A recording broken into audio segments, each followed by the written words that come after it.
Le di los papeles de divorcio a mi esposa al descubrir su infidelidad. Pero ahora está desesperada intentando recuperarme, al ver que estoy mejor sin ella. Mi matrimonio con Tatiana estaba mal. Supongo que si lo pienso bien, llevaba mal mucho tiempo, pero uno se acostumbra. Después de 2 años de noviazgo, decidimos casarnos, y al comienzo las cosas funcionaron. Tuvimos un par de años bastante buenos. Éramos compañeros, amigos, amantes. Pero con el tiempo, la rutina, el trabajo, la diferencia de horarios, todo eso nos fue alejando. Para cuando cumplí 32 años, ya llevábamos 5 de casados, y una parte de mí sabía que todo estaba muerto. Lo curioso es que no fue un evento trágico, ni una pelea enorme lo que destruyó el matrimonio. Fue la monotonía. El desgaste. Vivíamos juntos, claro. En reuniones familiares estábamos uno al lado del otro, como cualquier pareja casada. Pero fuera de eso, no compartíamos nada. A veces comíamos juntos. A veces hablábamos de cosas del trabajo como si fuéramos 2 colegas. Y a veces, solo a veces, teníamos relaciones, más por inercia que por deseo real. Esa había sido nuestra dinámica durante los últimos 2 años.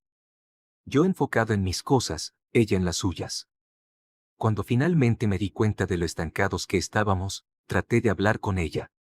Quise al menos intentar algo.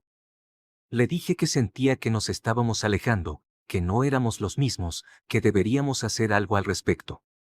Pero Tatiana no parecía interesada. Le parecía que yo exageraba, o peor, que el problema era solo mío. Me decía que yo era el que estaba distante, que ella no veía nada raro en nuestra relación. Lo intenté de distintas maneras. Le propuse hacer un viaje, una escapada, aunque fuera un fin de semana. Me dijo que estaba cansada.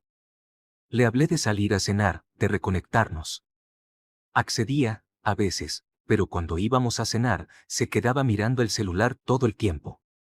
Y si le pedía que por favor lo guardara, que estuviéramos presentes, se ponía a la defensiva. Me miraba con fastidio y me soltaba frases como, bien, dime de qué quieres hablar. Vamos, hablemos, en un tono seco, casi burlón. Luego sonreía sola, como si le hiciera gracia que me tomara tan en serio algo que para ella parecía no tener importancia, y volvía a su teléfono. En una ocasión le propuse ir a terapia de pareja. Le dije que no podíamos seguir así. Que antes de que fuera demasiado tarde, debíamos hacer algo. Y su reacción fue aún peor. Se enojó. Dijo que yo era el que tenía problemas, que ella no necesitaba terapia, que no pensaba gastar su tiempo en eso. Me acusó de buscar excusas para alejarme de ella. Que el que se estaba rindiendo era yo. Si alguien me preguntara por qué seguí casado después de eso, no sabría qué responder exactamente. Supongo que por costumbre. Porque era más fácil seguir como estábamos que afrontar el hecho de que nuestro matrimonio había fracasado. Era cómodo. Era familiar. Y cuando ya llevas tanto tiempo con alguien, te convences de que eso es el amor, que el fuego se apaga, que lo normal es vivir así. La verdad es que antes de que todo se rompiera del todo, ya ni siquiera teníamos intimidad. Creo que pasaron al menos 2 meses desde la última vez, y ni siquiera fue incómodo, porque simplemente no había interés. Nos evitábamos. Era una especie de rechazo mutuo, tácito. Nos dábamos los buenos días, las buenas noches, y nada más. No sé desde cuándo Tatiana me era infiel. Nunca lo supe con exactitud. Y tampoco sé si su falta de interés por mí fue consecuencia de la infidelidad, o si se alejó primero y luego buscó a alguien más. Pero en el fondo, daba igual. El resultado era el mismo. La noche en que lo descubrí fue por un detalle que, en otro momento, tal vez habría pasado por alto. Llegó a casa tarde del trabajo, con una sonrisa amplia, diciendo que había tenido que quedarse haciendo horas extras. Se notaba de buen humor. Se metió a la cama a mi lado, aún sonriendo, y me dijo que al día siguiente también llegaría tarde, por el exceso de trabajo. Lo dijo con una tranquilidad tan ridícula, como si fuera algo maravilloso. Como si lo mejor de su día fuera quedarse a trabajar más horas. Y ahí fue cuando algo dentro de mí se encendió. O se apagó, no sé. Pero fue el punto de quiebre. Esperé a que se durmiera y revisé su celular. Lo típico, supongo. Como muchos imaginarán, ella ya tenía otra vida fuera de casa. Tenía un amante. No sé dónde lo conoció, ni desde cuándo se veían, pero lo último que habían hablado fue esa misma noche. Mientras ella estaba acostada a mi lado, él le escribía que primero irían a comer algo juntos, porque decía que en la cama no podía concentrarse del hambre. Ella se rió con él. Le mandó un emoji. Estaban planificando todo para el día siguiente. Fue una sensación extraña. Dolor, decepción, sí, pero también alivio. Como si por fin tuviera una respuesta clara. Como si ese vacío que llevaba sintiendo tanto tiempo tuviera una explicación. Ya no había nada que rescatar. Ya no tenía sentido intentar nada. Solo quedaba actuar. Revisé su historial de mensajes y confirmé que no era algo reciente. Tenían confianza. Se hablaban como pareja. Había apodos, bromas privadas, recuerdos compartidos. Ahí estaban todas las conversaciones que Tatiana ya no tenía conmigo. Y no solo eso, también había fotos. Videos. Algunas cosas más explícitas. Por suerte, tuve la lucidez de tomar capturas y enviármelas a mí mismo. Sabía que en algún momento me iban a servir. A la mañana siguiente la vi con otros ojos. Ya no era mi esposa. Ya no era esa persona con la que había compartido tanto. Era solo alguien que vivía conmigo por inercia. Se levantó, se alistó, y antes de salir, me recordó que esa noche también llegaría tarde. Yo asentí en silencio. Solo la observé mientras se iba, como si la estuviera viendo por primera vez. En ese momento me pregunté, ¿por qué no se había separado de mí? Los dos trabajábamos. No dependíamos económicamente del otro. No teníamos hijos. No había una razón real para mantener esta farsa. Entonces, ¿por qué? ¿Acaso yo era su escudo, su fachada? ¿La comodidad de lo estable mientras vivía algo emocionante por fuera? No sé. Y creo que nunca lo sabré. Ese día hablé con un abogado. Busqué una consulta rápida, solo para informarme. Pero cuando me explicó el proceso, los pasos, lo que implicaba todo, fue como si el peso de la decisión me aplastara. Ya no era solo una sospecha. Ya no era algo emocional. Era real. Iba a divorciarme. Iba a dejar atrás 5 años de matrimonio.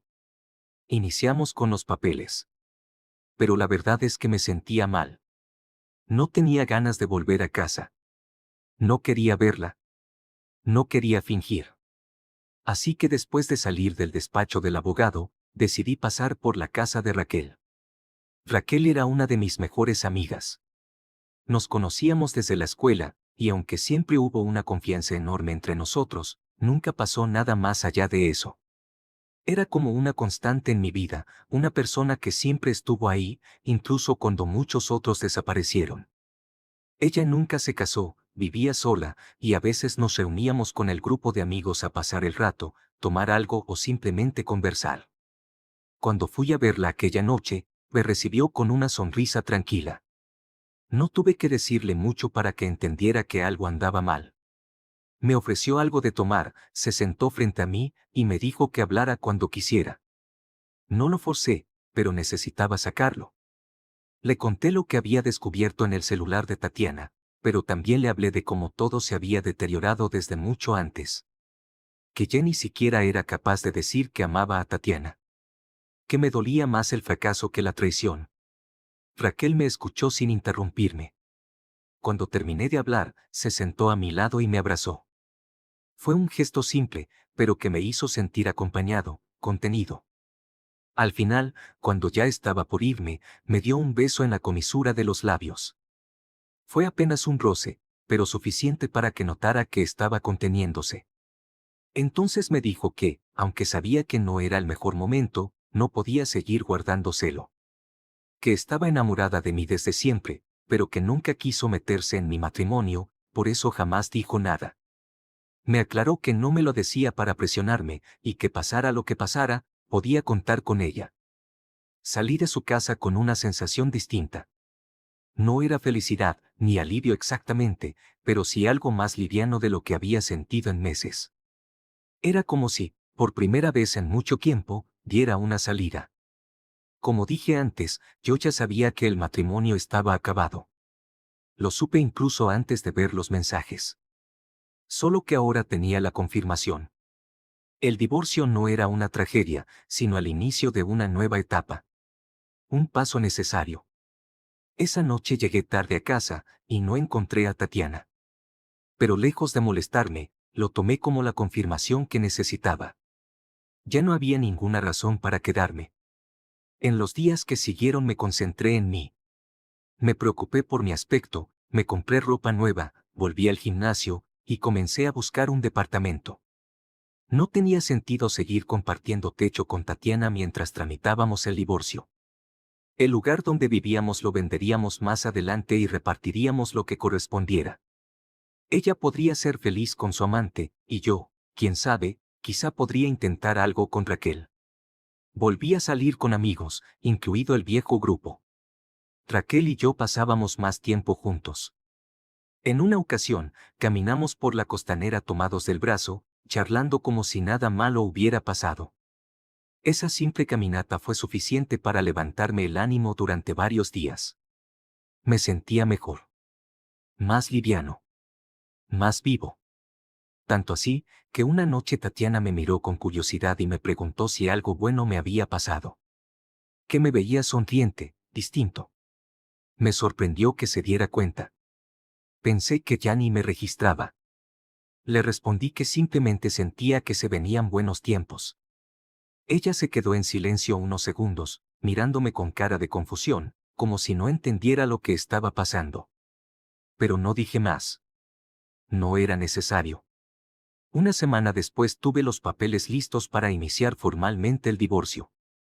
En esos días, Tatiana seguía viéndose con su amante. O al menos eso deduje, porque seguía saliendo del trabajo tarde, o teniendo reuniones que no se podían evitar. Mientras tanto, yo ya había conseguido un departamento y había llevado mis cosas más importantes. No tenía intención de quedarme ni un día más en esa casa. Esa noche decidí que era el momento de dejar todo en claro. La esperé con los papeles del divorcio sobre la mesa y mi última maleta lista en el pasillo. Eran casi las 11 de la noche cuando llegó, sin haber avisado nada. Entró como si nada, con esa actitud despreocupada que ya me resultaba indiferente. Ni siquiera se disculpó por la hora. Pero cuando me vio parado ahí, con la maleta a mi lado, se quedó congelada en la puerta. Le dije, sin levantar la voz, que nuestro matrimonio estaba muerto desde hacía tiempo. Que seguir fingiendo era una pérdida total de energía para ambos. Le puse los papeles en la mano, y le pedí que los revisara. Que yo solo quería lo justo, la mitad de todo. Y que si firmaba rápido, ambos podríamos seguir con nuestras vidas. No dijo una palabra. Se quedó ahí parada, con los ojos abiertos como platos. Parecía que no procesaba lo que estaba pasando. Le repetí que era lo mejor para los dos. Que así ella podría estar con quien realmente quería. Le dije que ya no tenía sentido mentirnos. Como no reaccionaba, simplemente le dejé mi nueva dirección para que me enviara los papeles firmados, y me fui. Al día siguiente, Raquel vino a mi nuevo departamento por la tarde y me ayudó a acomodar todo. Fue una de las mejores veladas que había tenido en mucho tiempo. Compramos algo de comer, pusimos música, y hablamos durante horas. Se hizo tan tarde que terminó quedándose a dormir. Y por si alguien piensa mal, no tuvimos relaciones esa noche. Solo dormimos juntos. Pero fue una de esas noches donde sentí paz. No había tensión, ni máscaras, ni expectativas. Solo dos personas compartiendo un momento sincero. Era fin de semana, y el día siguiente parecía el inicio de algo nuevo. Nos despertamos temprano, y empezamos a hacer planes. Queríamos salir a comprar algunas cosas para llenar el refrigerador y cocinar juntos. Estábamos en eso, cuando tocaron la puerta. Fui a abrir sin pensarlo mucho, y ahí estaba Tatiana. Tenía los ojos completamente enrojecidos. No sabía si era por llorar o por no dormir. Apenas abrí, se abalanzó sobre mí. Lloraba. Me decía que lo sentía, que me amaba, que no quería separarse de mí. Que se había dado cuenta de lo estúpida que había sido. Que todo era su culpa. Que no quería rendirse. Que no podía perderme. Y en medio de todo ese discurso, fue cuando vio a Raquel. Estaba en la cocina, usando una de mis poleras, sirviendo café como si fuera su casa. Al verla, Tatiana se quedó helada. No dijo una palabra más. Solo nos miró, primero a mí, luego a Raquel, y de nuevo a mí. Y estalló. Empezó a gritar en medio del pasillo de mi departamento, diciendo que ahora entendía todo. Que con razón yo había salido de la nada con los papeles del divorcio. Que todo tenía sentido, que la estaba engañando, que la infidelidad había sido mía desde el inicio. Señaló a Raquel, le gritó todo tipo de insultos, y trató de lanzársele encima. La detuve. Le sostuve los brazos mientras forcejeaba, sin golpearla, pero firme. Le pedí que se calmara, que se comportara como una adulta, pero no escuchaba. Seguía gritando, llorando, diciendo que yo la había traicionado. Hasta que logré sacarla casi a rastras, empujándola suavemente hacia el pasillo. Le dije, con la puerta entreabierta, la única infiel aquí fuiste tú, Tatiana. No proyectes tu culpa en los demás. Cerré la puerta sin dejarla responder. Se quedó ahí, golpeando la puerta con los puños, llorando, gritando que no me iba a dar el divorcio. Que no me lo iba a dejar tan fácil. Que si pensaba que se iba a dejar, estaba muy equivocado. Que iba a luchar. Y que iba a hacerme la vida imposible. Y cumplió su palabra. Desde ese día, todo fue cuesta arriba. Tatiana se negó a firmar los papeles. Rechazó cualquier intento de acuerdo. Pidió terapia obligatoria, sesiones de conciliación, incluso insinuó que yo la estaba presionando emocionalmente. Lo único que logró fue alargar el proceso sin sentido. Pero lo peor vino después. Unas semanas más tarde, notificó a mi abogado que no podíamos divorciarnos, porque estaba embarazada. Fue como una última carta desesperada para frenarlo todo. Decía que necesitaba tiempo, que quería intentar formar una familia, que el embarazo le había hecho replantearse las cosas. Lo único que hizo fue hacerme perder la poca paciencia que me quedaba. Yo ya había recopilado todas las pruebas de su infidelidad desde el inicio.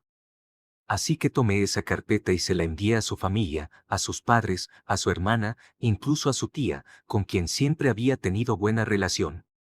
No incluí ningún mensaje hiriente, solo les dije que entendieran por qué el divorcio era inevitable y por qué me negaba a reconciliación alguna. Lo que podría haber sido una separación discreta, se volvió un escándalo. Tatiana empezó a decir por todos lados que yo la había engañado. Que ella había sido la víctima. Que Raquel y yo llevábamos tiempo juntos, que por eso yo me había querido divorciar tan rápido. Pero nadie le creyó. Ya todos sabían la verdad. Y como nunca presentó ni un solo papel médico que acreditara su supuesto embarazo, quedó claro que Son estaba mintiendo para frenar el proceso. Después de casi 6 meses de dimes y diretes, finalmente conseguí el divorcio. El departamento que habíamos comprado juntos se vendió, y repartimos todo en partes iguales. Yo solo quería cerrar el capítulo y empezar de nuevo. Ella intentó seguir con su papel de víctima incluso después del juicio. Decía que se había divorciado porque yo era un traidor. Que la dejé por mi amiga. Pero lo único que hacía con esos comentarios era hundirse más. La gente ya no le prestaba atención. En cada grupo donde intentaba hablar mal de mí, alguien le recordaba que ella había sido la que se acostaba con otro mientras todavía dormía a mi lado. Mientras todo eso pasaba, Raquel y yo empezamos a salir formalmente. Era extraño, al principio. Había sido mi amiga por tantos años, que cambiar de dinámica no fue inmediato. Pero también fue natural. Nunca forzado. Era como si, finalmente, las piezas hubieran encajado. Con ella volví a sentir lo que había olvidado por completo: amor, conexión, tranquilidad. Y lo más importante, reciprocidad. Corté todo contacto con Tatiana. Bloqueé su número, sus redes. Le pedí a mis amigos que no me comentaran nada más sobre ella. Pero parecía que el hecho de verme bien la fastidiaba todavía más. 2 meses después del divorcio, Raquel y yo fuimos invitados al cumpleaños de una amiga en común. Nos la pasamos increíble. Bailamos, reímos, conversamos con todos. Fue una noche perfecta, hasta que apareció Tatiana. Entró como si nada, con la sonrisa falsa de siempre.